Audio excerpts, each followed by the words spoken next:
The collection I collect weight slips. You know, those pieces of paper, churned out by the digital scales in Boots and Superdrug. The ones that tell you your actual, and allegedly ideal, body weights. I've got hundreds, literally. I keep them in the old biscuit tins, which Mum lets me have for storage, although she, of course, has no idea what I actually store in them. I don't always wash the tins out properly, and will often come across crumbs, which I find strangely comforting, in an almost masochistic way. We've a pair of scales in the bathroom, but I don't use them much, as they're not accurate enough, for my purposes.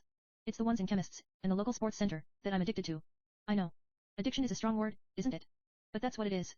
It's not that different, in many ways, to being hooked on the slot machines, in amusement arcades. It's a buzz. Every time I stand on those scales, I experience the familiar rush of anticipation, mixed up with panic. A couple of years ago, when I clutched, in damp, shaky hands, the unopened envelope, containing my GCSE results, that's about the closest anything has come to. No, I tell a lie. That wasn't the closest. The best example would have to be the time I showed up at my boyfriend, Danny's, 21st. The party I hadn't been supposed to know about.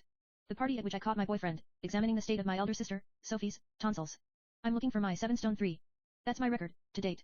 I've only got the one, even though I've got 2 7/4s, and 34 7/5s. Try not to panic, girl. It has to be here somewhere. Laura, are you nearly ready? Yells my mother. We need to be off soon. Just coming, Mum.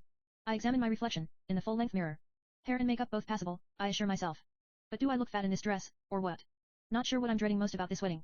The reception afterwards. All that phenomenally calorific food, and every single relative I barely knew I had, conspiring to ensure that I actually eat some of it. A great aunt or two will probably follow me into the loo just to make sure I don't. Yes, well. You get my drift. So, is that the worst part, then? Or is it the bitter irony of watching my sister get married to the bloke, for whom I spent 3 entire years starving, puking, and stepping on scales? Watching our Sophie, walking up the aisle, looking totally gorgeous, in her long, ivory, size 16 wedding dress,